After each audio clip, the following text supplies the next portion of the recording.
This week we're talking about a theme so good it made me up my game. Oh, I bought a ring light. I don't think it's helping. Let's talk about some cinematography.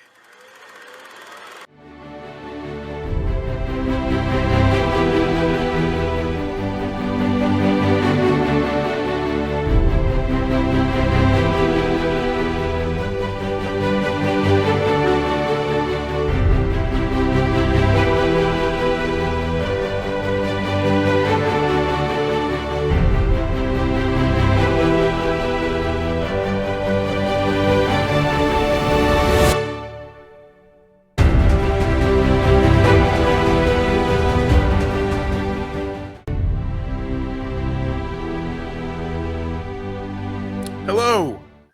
Welcome to week 29 of 5225, 52 weeks of loving movies. This week we're talking about the best in cinematography. There is so much to choose from when it comes to this particular category. I went through so many that I really love and that I've heard are really, really good. And I kind of had to narrow it down because I didn't have a whole lot of time to watch every movie that I had put down on the list. Luckily, I've already covered a bunch of the ones that I would have put on here also. So that was helpful. What I did was kind of broke it down. I kind of went with four. I watched four cinematographers that I think are probably the best to ever do it, at least from what I've seen in my life. And, I'm sure there are some who have done work that I admire, maybe even more than some of these, but there are certain people who kind of, when I see that they are a cinematographer, it sticks out. I'm like, okay, yes, I'm in for something. And, and so that's kind of what I chose here. But let's get on to it. Let's start with the very first one, which is West Side Story, the remake, Steven Spielberg remake from 2021. Cinematographer Janusz Kaminski. Uh, I have seen this movie 4 or 5 times. I absolutely loved it. It was probably my favorite movie from 2021. Maybe not. I'd have to go back and look, but I remember thinking that I really wanted it to win Best Picture. That's not to say that I don't think Coda deserved it, and I was actually rooting for Coda because I really like that movie, and it's a smaller film, and I thought that it really deserved to take home that prize, and I absolutely think it deserves it. So it's nothing against Coda. It's just I really wanted West Side Story also to win that year. Um, the My feelings on watching it basically never really ever change. I still feel the way I did the first time. Ariana DeBose absolutely deserved the Oscar she won. Mike Feist, who in my opinion is the standout in this movie, was horribly snubbed. Definitely deserved a Best Supporting Actor nomination. I don't think he would have beaten Troy Kotsur. I don't think anybody could have. But I think Mike Feist definitely deserved a nomination, and it's disappointing that he did not get that. And the other thing is that Janusz Kaminski was absolutely robbed. Uh, what I look, Dune won. It's beautiful shot. It's beautifully shot film. It's absolutely incredible. Uh, Absolutely deserved that win. I think that Janusz Kaminski made one of the best shot movies of the last decade. Uh, so it's hard for me to not really feel like that was a just highway robbery. Um, the movie is absolutely beautiful from start to finish. It opens on this beautiful sweeping uh, sequence through the slums of New York, and really every frame of that movie is art, is beautiful, is perfection. I absolutely love the work that Janusz Kaminski did on that film, and I think that I don't think time is going to be unkind to Dune for being the winner, but I hope that Janusz Kaminski gets the love he deserves from this current film generation. And with that, let's move on to the next one. I should have mentioned this up top, but I do have plans with my kids, so I'm going to keep this relatively short. Try to keep it as short as possible. Um, I'm going to move on to what I think is probably the pinnacle in technical filmmaking of all time, and that is 2001: A Space Odyssey. Cinematographer Jeffrey Unsworth. This movie is a symphony. It's interesting when I worked in the video store and I'd have to recommend this to people, or when I talk to people now even about it, it's kind of divisive in that some people are just like, but it's just so boring and I don't like the characters and blah blah blah and this and that. And I never find it boring. I understand about the characters because it isn't a movie about characters at all, except maybe Hal. Hal is probably the only character whose charisma has to show through. I just think that I think that people probably look at this the wrong way, and I don't think there's a wrong way to watch a movie. I just think that if a lot of people were to consider this movie the same way they consider a symphony or a song or a beautiful piece of music, they might experience the movie a little bit differently. That's not to say that that they're wrong or that they should not that they shouldn't critique it for things that they feel it lacks in one way or another.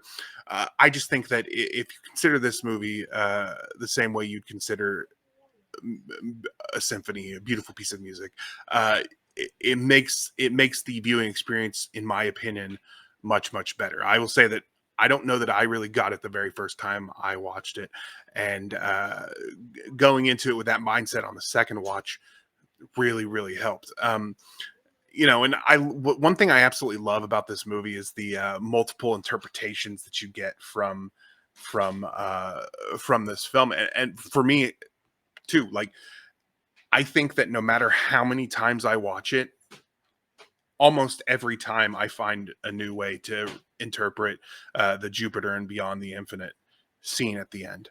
That whole sequence, like, it's a beautifully shot sequence. It's one of a kind. I don't think anything has achieved what that sequence achieved since then. Um, but it's also a part that turns a lot of people off, and I think that that's because that scene is intended to be interpreted. It's intended to have have the viewer, the consumer of the art, uh, decide what it means, and that will annoy some people, but Stanley Kubrick intended for that scene to be interpreted by the audience in whatever way they interpreted it. So however you interpret it is not wrong, and that's true for all movies, but in this case that was the intention, is for the interpretation to be whatever you saw it as. um, I think that on every technical level, and I already said this kind of, that on every technical level, including sound design, photography, visual effects, everything, this movie is the pinnacle of filmmaking. There was never anything better than this before, and there's never been anything as good since. There are better movies I would prefer to watch more often. I say better movies that I would prefer to watch uh, uh, been out since, and movies that I might consider, that I definitely consider favorites over this one. But in terms of technical execution, I think this is the best that movies have ever been. 2001: A Space Odyssey. Especially when you consider things like the cinematography, the fact that they shot the the space scenes separate from the visual effects in those scenes, like they shot them separately, like, and then put them together later. If you ever get a chance, read up on how they shot this movie because it's incredible. I'm not going to go through the history here, but the way they shot this movie was really incredible and took a lot of forethought, and that makes the cinematography here even that much more impressive. The visual effects, uh, they hold up today. The the feel you get when you're in space feels like space. It doesn't feel like a set. It doesn't feel like um, uh, toys hanging from a string. It all holds up so well. I could go on for a very long time about this movie, but again, cutting it short right now. So we're gonna move on from this one to the only first watch I have in this bunch, and it's a movie that I'd heard about, and I'd heard about the technique of it for a very long time, which is actually why I chose it. Not to mention the cinematographer is one of the greatest of all time. I already felt that way, and so this is one that I hadn't seen, and that is Edward Lockman, who shot Far From Heaven, which is a film by Todd Haynes. The movie itself is really good. It's one that I very much enjoyed. It's set in the 1950s. It's about a housewife who finds out her husband is gay, and the ramifications of that truth and how they deal with that. Plus, she's also growing a friendship with a black man who, well, her gardener's son, who her gardener passes away, so he becomes her gardener. Her friendship with this black man and how society views that, and really, it's an interesting exploration on how society views not only the family but relationships between people and the autonomy that women have had in that time.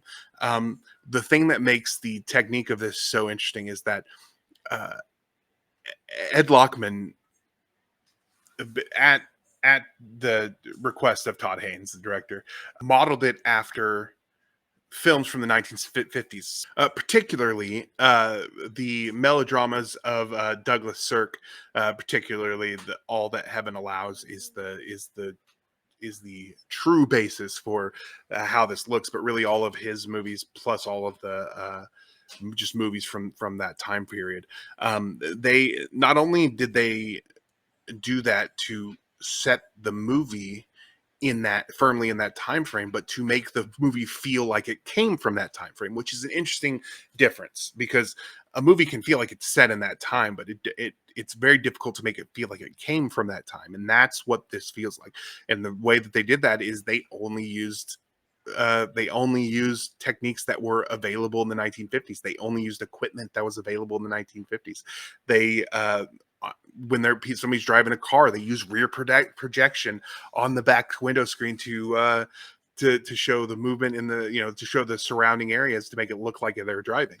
Um, the coloring, the film that they use, the cameras that they used, all of that was very very authentic. And what it created was this beautiful film that looks just like it came out of the 1950s. I will say that it is a little prettier than probably something that would have come from the 1950s, and I think that that's good. I think that that sets it apart in a way, because but it's an absolutely beautiful film, and if you've never seen it, I do recommend it, particularly for the craft and what it looks like. But it is a good movie as well. And then I'm going to move on to the last movie, which I picked because this is my favorite cinematographer, and that person is Roger Deakins. Um, Now, I've already covered several Deakins movies because he did a lot of the Coen Brothers movies, and I've covered several Coen Brothers movies. He also does a lot of the Denis Villeneuve stuff, although not Dune. I would probably be less angry if he had shot Dune and he did one. I'm not angry. I would have felt a little bit better about it because he is my favorite cinematographer. But he's the one that if I know that he's shooting it, I know I'm in for an absolutely beautiful picture. This movie, The Assassination of Jesse James by the coward Robert Ford, uh, is considered by many to be the best shot movie of this century, and I can't say I disagree. At least I can see where they're coming from. I mean, this is my favorite cinematographer, so I'm perfectly happy to hear people praising it. Um, I do think that I prefer things like Blade Runner 2049. His Villeneuve stuff, I think, is probably the best shot stuff he has. Probably a lot of the Cohen stuff. It's also I talked about A Serious Man on here. He shot that, and that is an absolutely beautiful film with absolutely beautiful photography. Um, so I can say that there's movies that I prefer the photography in over this, but this one I have no qualms with people calling it the best of this century because uh, it's truly a magnificently beautiful film. Absolutely, the movie itself is very good. It's one that I've seen before, but I haven't seen it in probably since it came out. Uh, so revisiting it, it was interesting because when it came out, it was a very different time than it is today. Around 2014, 2016. Um, Culture shifted a lot. Even before the Me Too movement, just regarding race and gender and identity, and so there was, you know, so before that, when you revisit some of those movies that existed before that, you hope that, oh gosh, I hope that I'm not gonna cringe at what we found entertaining back then, and I don't at this one. I think that it is. I was worried. One of the things I was worried about is that it was going to glorify Jesse James or the people involved or violence or not really violence, but or certain things about uh, the Wild West, back then. And it doesn't do that. It doesn't shy away from it, but it does an absolutely incredible job at exploring the complexities of all these complicated men, and also the complexities of ambition and celebrity.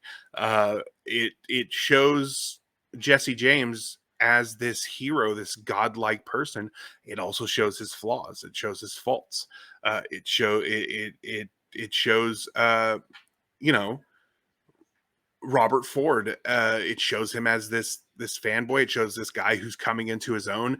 It shows this guy who did something that he thought would make him a hero, but didn't give him the celebrity that he had hoped would come with it.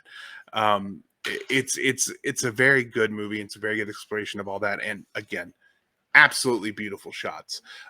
If I do have something, and this is really dumb, but if I do have a criticism about this movie, at the very beginning of the film, the narrator tells you that Jesse James has a condition that causes him to blink more often than most people. Brad Pitt played this role like Rami Malek.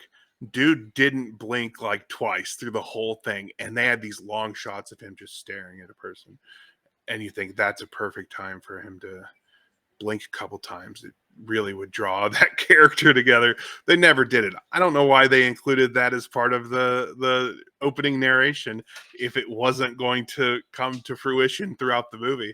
But that's just a minor nitpick. I'm just like, I remember it the first time. I remember hearing that the first time, and it's something. It's like a little fun fact that I used to like tell people who hadn't seen that movie. It was, he had a condition and he blinked more often than most people.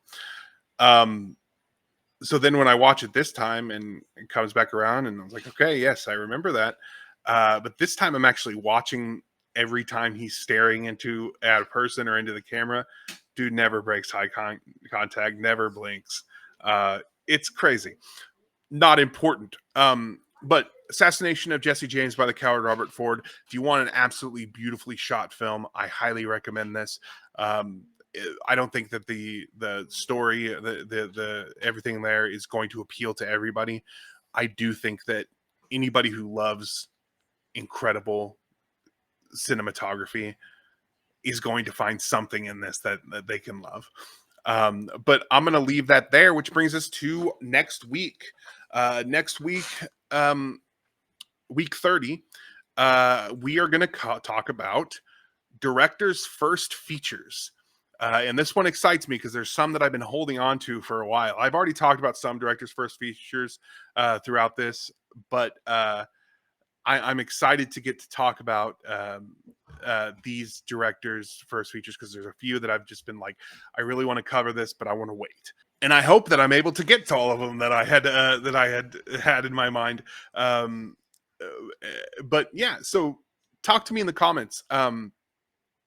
Who are your favorite cinematographers, if you know any of them by name? I suspect some people watching will know some by name. What are your favorite movies with incredible photography? What are some first features by directors that you love? Talk to me in the comments. Thanks.